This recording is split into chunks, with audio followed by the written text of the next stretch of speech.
छठा चैप्टर पढ़ना है अब हमें, प्राकृतिक वनस्पति एवं वन्य जीव जीवन। तो चलिए शुरू करते हैं। सलीमा अपने ग्रीष्म शिविर से बहुत उत्साहित थी।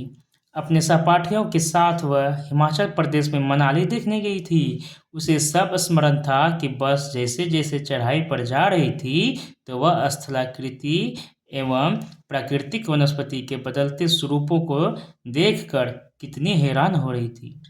गिरिपाद में स्थित साल एवं सागवान के घने वन धीरे धीरे अदृश्य हो गए तथा पर्वत की ढलानों पर पतली नुकीली पत्तियों तथा शंक्वाकार वितान लंबे वृक्ष दिखने लगे। उसे पता चला कि वे शंक्वाधारी वृक्ष थे। लंबे वृक्षों पर खिले लाल लाल फूलों पर उसका ध्यान गया। वे रोडोडेंड्रॉन के फूल थे। रोडोडेंड्रॉन, ये फूल किनके होते हैं? रोडोडेंड्रॉन कहाँ पाए जाते हैं? तो पहाड़ी क्षेत्रों में। मनाली से आगे रोहतांग दर्रे तक के रास्ते में उसने देखा कि भूमि छोटी छोटी घास एवं कुछ स्थानों पर बर्फ से ढकी थी। सलीमा के अवलोकन से हम अनुमान लगा सकते हैं कि स्थल की ऊंचाई एवं वनस्पति की विशेषताएं एक दूसरे से संबंधित है। ऊंचाई में परिवर्तन के साथ जलवायु में परिवर्तन होता है, बात सही है, तथा इसके कारण प्राकृतिक वनस्पति में भी बदलाव आता है। वनस्पति की वृद्धि तापमान एवं नमी पर निर्भर करती है। वनस्पति की वृद्धि किस पर निर्भर करती है? तापमान एवं नमी पर निर्भर करती है। इसके अलावा यह ढाल एवं मिट्टी की परत की मोटाई जैसे कारकों पर भी निर्भर करती है। इन घटकों में अंतर के कारण किसी स्थान की प्राकृतिक वनस्पति की सघनता एवं प्रकार में भी परिवर्तन होता है। आमतौर पर प्राकृतिक वनस्पति को निम्न 3 मुख्य श्रेणियों में वर्गीकृत किया जाता है। पहला, आमतौर पर क्या बोल रहा है? प्राकृतिक वनस्पति को 3 मुख्य श्रेणी में वर्गीकृत किया जा सकता है या किया जाता है। पहला है वन, जो वृक्षों के लिए उपयुक्त तापमान एवं परिपूर्ण वर्षा वाले क्षेत्रों में उगते हैं। वन कहाँ उगते हैं? जो वृक्षों के लिए जो उपयुक्त तापमान होती है एवं परिपूर्ण वर्षा वाले जो क्षेत्र होते हैं वहाँ उगते हैं। इन कारकों के आधार पर सघन एवं खुले वन विकसित होते हैं। हम पढ़ ही रहे हैं ना चैप्टर प्राकृतिक वनस्पति एवं वन्य जीवन। चलो, पहला हम वन के बारे में पढ़ लिए। अब दूसरा है घास स्थल। दूसरा क्या है? घास स्थल, जो मध्यम वर्षा वाले क्षेत्र में विकसित होते हैं। घास स्थल मध्यम वर्षा वाले क्षेत्र में विकसित हो जाते हैं। तीसरा, कांटेदार झाड़ियाँ। कांटेदार झाड़ एवं झाड़ियाँ केवल शुष्क क्षेत्रों में पैदा होते हैं, है ना, जैसे रेगिस्तान सब में। सलीमा हिमालय की यात्रा का अपना यह अनुभव अपने पिता को बता रही थी। उसके पिता विश्व के विभिन्न स्थानों पर जा चुके थे। उन्होंने सलीमा को विभिन्न महाद्वीपों के विभिन्न भागों में पाई जाने वाली विविध प्रकार की वनस्पतियों के बारे में बताया। उन्होंने उपध्रुवीय प्रदेशों में शंकुधारी वन, रेगिस्तानों में कांटेदार झाड़ियों, आर्द्र प्रदेशों में घने उष्णकटिबंधीय दृढ़ काष्ठ वनों के बारे में कई अन्य जानकारियां दी। सलीमा समझ गई कि हिमालय के क्षेत्रों में लगभग सभी प्रकार की वनस्पतियां पाई जाती है जो भूमध्य रेखा से ध्रुव की ओर जाने पर मिलती है। प्राकृतिक वनस्पतियों के प्रकार में बदलाव का मुख्य कारण जलवायु का बदलाव ही है। आइए हम विश्व की विभिन्न प्रकार की प्राकृतिक वनस्पतियों, उनके गुण एवं वहां प्रवास करने वाले वन्य जीवों की जानकारी प्राप्त करें। क्या आप जानते हैं ब्राजील के उष्णकटिबंधीय सदाबहार वन इतने विशाल हैं कि ये पृथ्वी के फेफड़े की तरह प्रतीत होते हैं। आप बता सकते हैं क्यों? चलिए कोशिश करेंगे पढ़ने की। दूसरा है कि एनाकोंडा विश्व का सबसे बड़ा सांप है जो कि उष्णकटिबंधीय वर्षा वन में पाया जाता है। यह मगर जैसे बड़े जानवर को मार और खा सकता है। कौन? एनाकोंडा। चलिए वन के बारे में पढ़ते हैं अब। उष्णकटिबंधीय सदाबहार वन। उष्णकटिबंधीय सदाबहार वन। इन वनों को उष्णकटिबंधीय वर्षा वन भी कहते हैं। ये घने वन भूमध्य रेखा, कहाँ पर? भूमध्य रेखा एवं उष्णकटिबंध के पास पाए जाते हैं। ये क्षेत्र गर्म होते हैं एवं पूरे वर्ष यहाँ अत्यधिक वर्षा होती है। ये क्षेत्र पहले तो गर्म होते हैं, उसके बाद पूरे वर्ष यहाँ पर अत्यधिक वर्षा होती है। चूँकि यहाँ का मौसम कभी शुष्क नहीं होता, इसलिए यहाँ के पेड़ों की पत्तियाँ पूरी तरह नहीं झड़ती है, इसलिए इन्हें सदाबहार वन कहते हैं। पेड़ों की पत्तियाँ कहाँ नहीं झड़ती है? तो उष्णकटिबंधीय सदाबहार वन की। काफ़ी घने वृक्षों की मोटी वितान के कारण दिन के समय में भी सूर्य का प्रकाश वन के अंदर तक नहीं पहुंच पाता है। आमतौर पर यहाँ दृढ़ काष्ठ वृक्ष जैसे रोजवुड, आबनूस, महोगनी आदि पाए जाते हैं। रोजवुड, आबनूस और महोगनी किस प्रकार के वन में पाए जाते हैं? तो उष्णकटिबंधीय सदाबहार वन में पाए जाते हैं। अब पढ़ेंगे उष्णकटिबंधीय पर्णपाती वन के बारे में।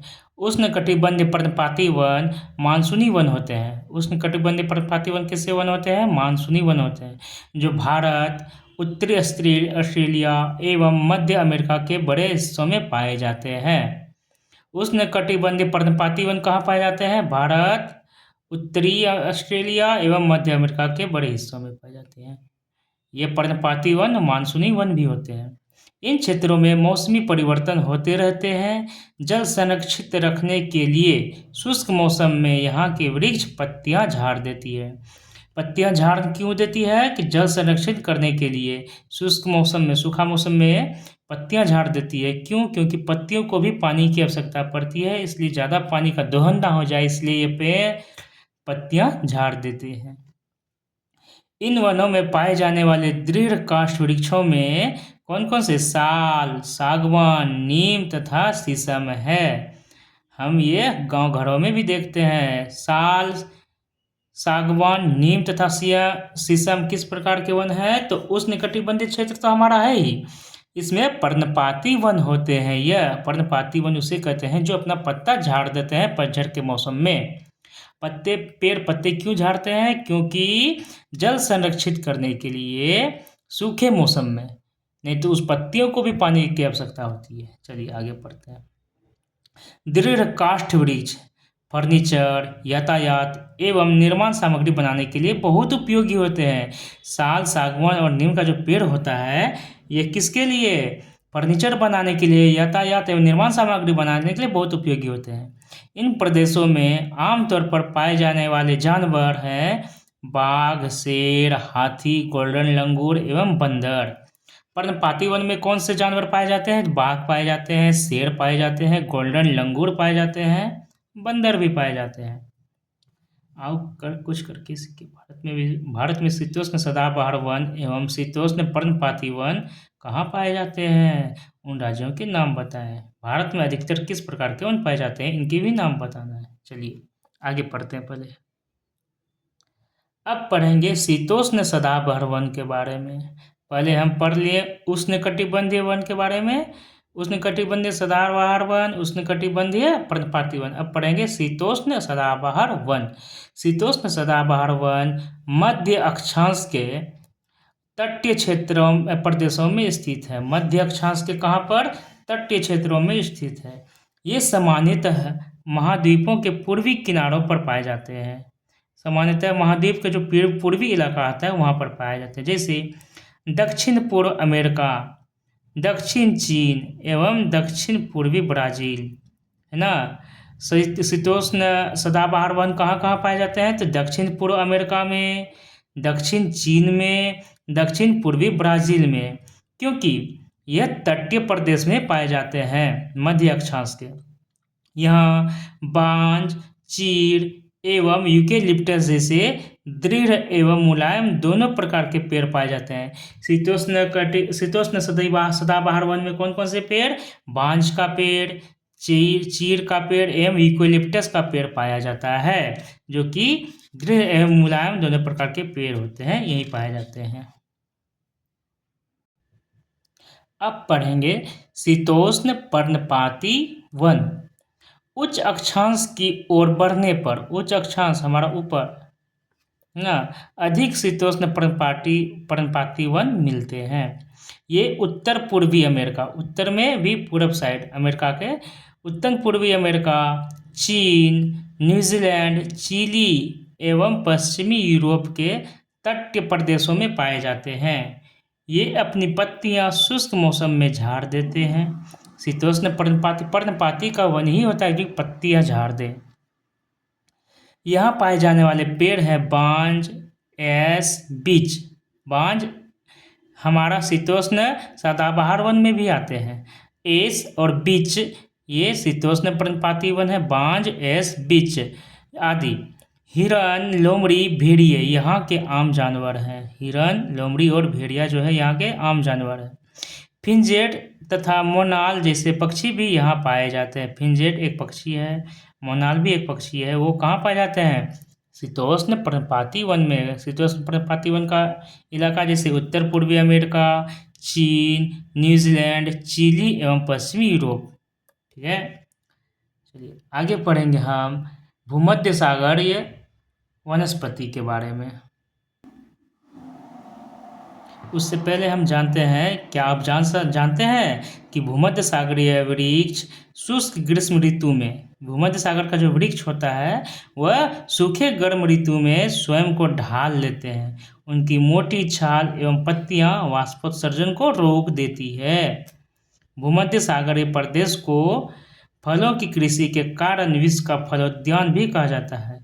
भूमध्य सागर प्रदेश को फलों की कृषि के कारण क्या कहा जाता है? विश्व का फलोद्यान भी कहा जाता है। विश्व का फलोद्यान किसे कहा जाता है? तो भूमध्य सागर प्रदेश को। अब पढ़ते हैं भूमध्य सागर वनस्पति के बारे में। आप जान चुके हैं कि महाद्वीपों के पूर्व एवं उत्तर पूर्वी किनारों के पूर्व के है ना, महाद्वीप जितने भी महाद्वीप होते हैं उनके पूरब में, मान लीजिए ये महाद्वीप है, ये महाद्वीप है, इनके पूरब में क्या होती है? पूरब में एवं उत्तर पूरब में, ये मेन पूरब हो गया। ऊपर जैसे जाएंगे ये यहाँ से बीच लेते हैं, इधर जाएंगे तो पूरब, यहाँ से इधर जाएंगे तो उत्तर पूरब। वही बोल रहा है कि पूरब एवं उत्तर पूर्वी किनारों के अधिकांश भाग शीतोष्ण सदाबहार वन एवं पर्णपाती पेड़ों में से ढके हुए थे। ठीक है, महाद्वीपों के पश्चिमी एवं दक्षिणी पश्चिमी में, यहाँ से हो गया इधर पश्चिमी और दक्षिण पश्चिमी, नीचे दक्षिण ये बीच में पश्चिमी, दक्षिण पश्चिमी में क्या होता है? महाद्वीपों के पश्चिमी एवं दक्षिणी पश्चिमी किनारे भिन्न है। यहाँ भूमध्य सागरीय वनस्पतियाँ पाई जाती है। यह अधिकतर यूरोप, अफ्रीका एवं एशिया के भूमध्य सागर के समीप वाले प्रदेश में पाई जाती है। भूमध्य सागर वन कहाँ पाए जाते हैं? तो यूरोप में, अफ्रीका एवं एशिया के भूमध्य सागर के समीप, है ना, बीच का इक्वेटर लाइन जो होती है उनके बीच में पाया जाता है। इसलिए इसका यह नाम पड़ गया भूमध्य सागर वनस्पति। ये वनस्पतियाँ भूमध्य सागर के बाहरी प्रदेश जैसे संयुक्त राज्य अमेरिका के कैलिफोर्निया, दक्षिण पश्चिम अफ्रीका के, है ना, दक्षिण पश्चिम दक्षिण अमेरिका एवं दक्षिण पश्चिमी ऑस्ट्रेलिया में भी पाई जाती है। कौन सी? भूमध्य सागर। कहाँ? तो संयुक्त राज्य अमेरिका के कैलिफोर्निया हो गया एक, उसके बाद दक्षिण पश्चिमी अफ्रीका में हो गया, उसके बाद दक्षिण पश्चिमी, है ना, दक्षिण अमेरिका, दक्षिण पश्चिमी कौन सी? दक्षिण अमेरिका एवं दक्षिण पश्चिमी ऑस्ट्रेलिया। इन प्रदेशों में गर्म शुष्क ग्रीष्म एवं वर्षा वाली मृदु शीत ऋतुएं होती है। इन प्रदेशों में गर्म शुष्क ग्रीष्म एवं वर्षा वाली मृदु शीत ऋतुएं होती है। इन क्षेत्रों में आमतौर पर संतरा, अंजीर, यानी कि भूमध्य सागर वनस्पति जो होते हैं वहाँ पर कौन से फल पाए जाते हैं? आमतौर पर संतरा पाए जाते हैं, अंजीर, जैतून, अंगूर जैसे नींबू वंश यानी कि स्ट्रीस के फल पैदा किए जाते हैं, नींबू के वंश का। क्योंकि लोगों ने अपनी इच्छानुसार कृषि करने के लिए यहाँ की प्राकृतिक वनस्पति को हटा दिया है, यहाँ वन्य जीवन कम है। अब पढ़ेंगे शंकुधारी वन के बारे में। ठीक है, पढ़ते हैं। उत्तरी गोलार्ध है ना, इससे मान लीजिए हमारा पृथ्वी है, यहाँ से बीच से भाग से काट दिया भूमध्य रेखा, ऊपर में हो गया उत्तरी गोलार्ध, नीचे हो गया दक्षिणी गोलार्ध। तो यहाँ बात किया जा रहा है उत्तरी गोलार्ध के बारे में, ऊपर वाले बात। उत्तरी गोलार्ध के उच्च अक्षांशों 50 डिग्री से 70 डिग्री में भव्य शंकुधारी वन पाए जाते हैं। इन्हें टैगा भी कहते हैं। इसका मतलब टैगा कहाँ पाए जाते हैं, तो उत्तरी गोलार्ध के उच्च अक्षांश 50 डिग्री से लेकर के 70 डिग्री तक में कौन से वन पाए जाते हैं, टैगा। ये वन अधिक ऊंचाइयों पर भी पाए जाते हैं। इन्हीं वृक्षों को सलीमा ने हिमालय में प्रचुर मात्रा में देखा था। ये लंबे नरम काष्ठ वाले सदाबहार वृक्ष होते हैं। इन वृक्षों के काष्ठ का उपयोग लुगदी बनाने के लिए किया जाता है। हमें जो हिमालय के क्षेत्रों में पाया जाता है उसका उपयोग हो जाता है लुगदी बनाने के लिए, जो सामान्य तथा अखबारी कागज बनाने के काम आता है। नरम काष्ठ का उपयोग माचिस एवं पैकिंग के बक्से बनाने के लिए भी किया जाता है। नरम काष्ठ जो होता है उनका उपयोग किसके लिए करते हैं, माचिस एवं पैकिंग के लिए, और कुछ का अखबारी कागज बनाने के लिए किया जाता है। चीर, देवदार आदि इन वनों के मुख्य उदाहरण है। चीर कैसा है ना, चीर और देवदार शंकुधारी वन है। यहाँ सामान्यतः रजत लोमड़ी है ना, शंकुधारी वन जहाँ पाए जाते हैं हिमालय क्षेत्रों में या उत्तरी गोलार्ध के उच्च अक्षांशों में, वहाँ क्या पाए जाते हैं, रजत लोमड़ी। कौन से जानवर, तो रजत लोमड़ी, मिंक, ध्रुवीय भालू जिसको हम पोलर बियर भी कहते हैं, ये जैसे जानवर शंकुधारी वाले वन वाले क्षेत्र में पाए जाते हैं। रूसी भाषा में टेगा का अर्थ होता है शुद्ध या अनछुआ। अब पढ़ते हैं घास स्थल के बारे में।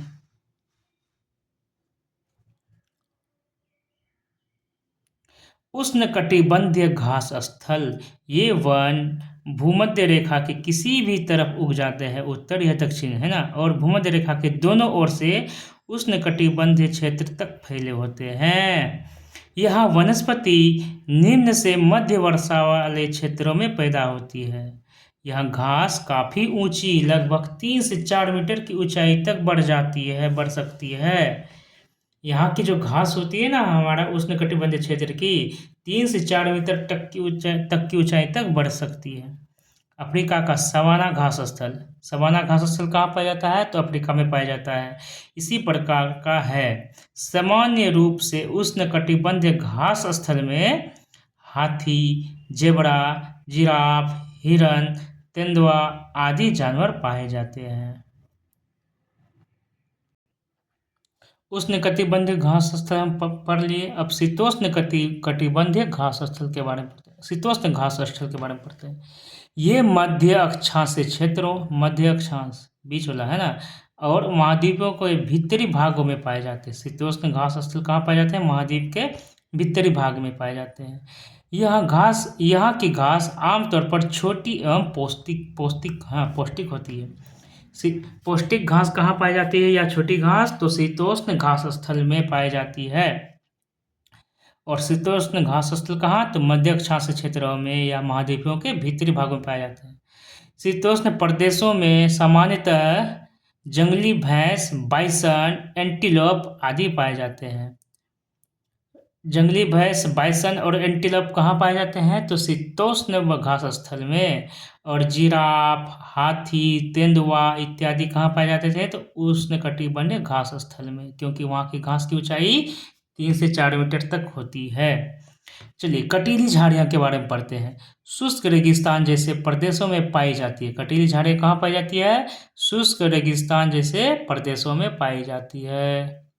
उष्णकटिबंधीय रेगिस्तान महाद्वीपों के पश्चिमी किनारे पर पाई जाती है। उष्णकटिबंधीय रेगिस्तान कहाँ पाए जाते हैं, महाद्वीपों के पश्चिमी किनारों पर पाए जाते हैं।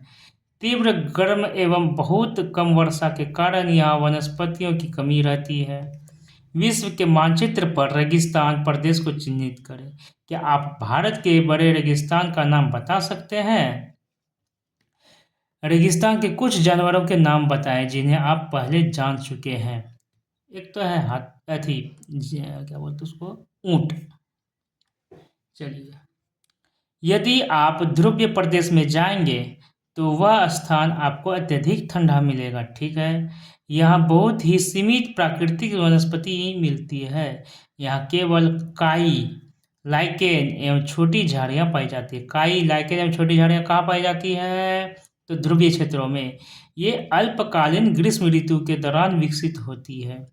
इसे तुंड्रा प्रकार की वनस्पति कहा जाता है। तुंड्रा वन कहाँ पाए जाते हैं? तो ध्रुवीय क्षेत्रों में। इसकी एग्जाम्पल है काई, लाइकेन एवं छोटी झाड़ियाँ। ये वनस्पतियाँ यूरोप, एशिया एवं उत्तरी अमेरिका के ध्रुवीय प्रदेशों में पाई जाती है। तुंड्रा वन कहाँ पाए जाते हैं? यूरोप के, एशिया एवं उत्तरी अमेरिका के ध्रुवीय क्षेत्र में, सबसे ऊपर वाले क्षेत्र में पाई जाती है। यहाँ के जानवरों के शरीर पर मोटा फर एवं मोटी चमड़ी होती है, क्योंकि उन्हें ठंडी से बचाने के ये काम आती है, जो उन्हें ठंडी जलवायु में सुरक्षित रखते हैं। ठीक है, यहाँ पाए जाने वाले कुछ जानवर है सील। सील क्या है? एक प्रकार का मोटा चमड़ी वाला जानवर है, जो कि हमें तुंड्रा वन के साइड पाया जाता है, ध्रुवों की तरफ। सील हो गया, वालरस हो गया, कस्तूरी बैल, वालरस और कस्तूरी बैल हो गया, ध्रुवीय उल्लू भी, ध्रुवीय भालू भी और बर्फीली लोमड़ी भी पाई जाती है यहीं पर। सलीमा के पिता ने उसे कुछ वनों के चित्र दिखाए। कुछ चित्रों में सलीमा ने देखा कि लोग वृक्षों को काट कर वनों को साफ कर रहे हैं। उसके पिता ने बताया कि स्थानीय लोग कृषि एवं आवास के लिए स्थान चाहते थे, इसलिए उन्होंने वनों को साफ कर दिया।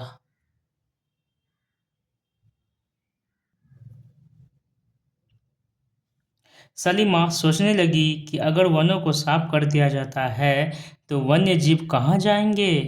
क्या ये वन पुनः वैसे ही बन पाएंगे? अगर लोग इसी प्रकार पेड़ों को काटते रहे तो भविष्य में पर्याप्त ऑक्सीजन, जलवाष्प, लकड़ी, फल, मेवे आदि मिल पाएंगे? क्या आप सलीमा से सहमत हैं? अपने दोस्तों के साथ वनस्पति एवं प्राणी जगत की विविधता में भी हो रही कमी पर चर्चा करें। इसके लिए संरक्षण के बारे में कुछ सुझाव दें। कुछ मेन पॉइंट है कि क्या आप जानते हैं, ये एक इतना अच्छा पॉइंट होता है, एग्जाम ओरिएंटेड पॉइंट है ये, कि विभिन्न प्रदेशों में घास स्थल विभिन्न नामों से जाने जाते हैं। विभिन्न प्रदेशों में घास स्थल विभिन्न नामों से जाना जाता है।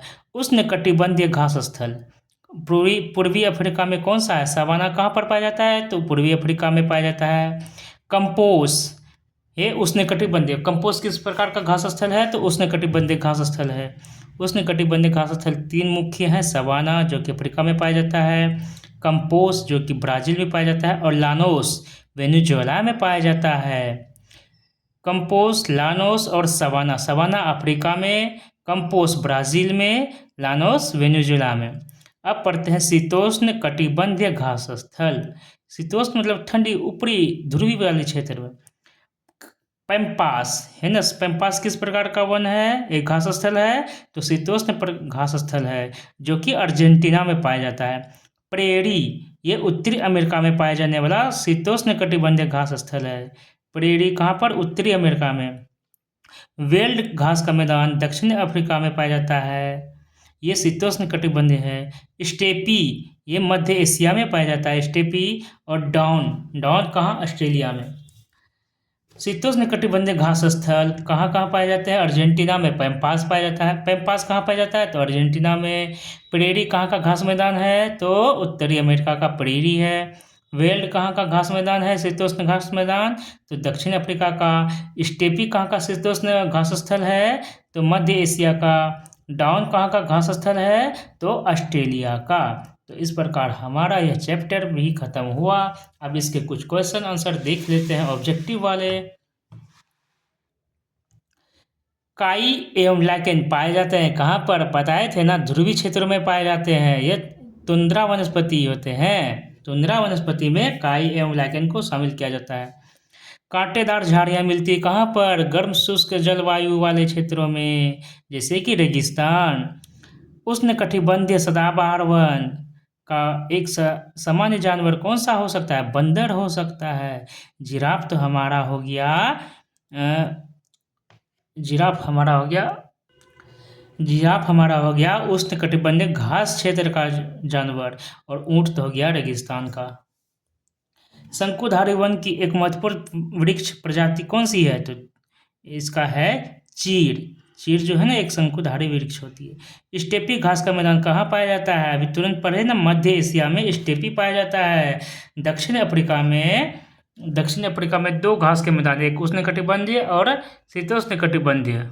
उष्णकटिबंधीय हो गया सवाना, और शीतोष्णकटिबंधीय हो गया वेल्ड। दक्षिण अफ्रीका में, ऑस्ट्रेलिया में भी पाए जाते हैं ना, ऑस्ट्रेलिया में डाउन पाए जाते हैं। और मध्य एशिया में कौन सा पाया जाता है? तो स्टेपी। चलिए, निम्नलिखित स्तंभों को मिलाकर सही जोड़े बनाइए। वालरस, ये ठंडे क्षेत्रों में पाए जाने वाले जानवर हो गए, है ना।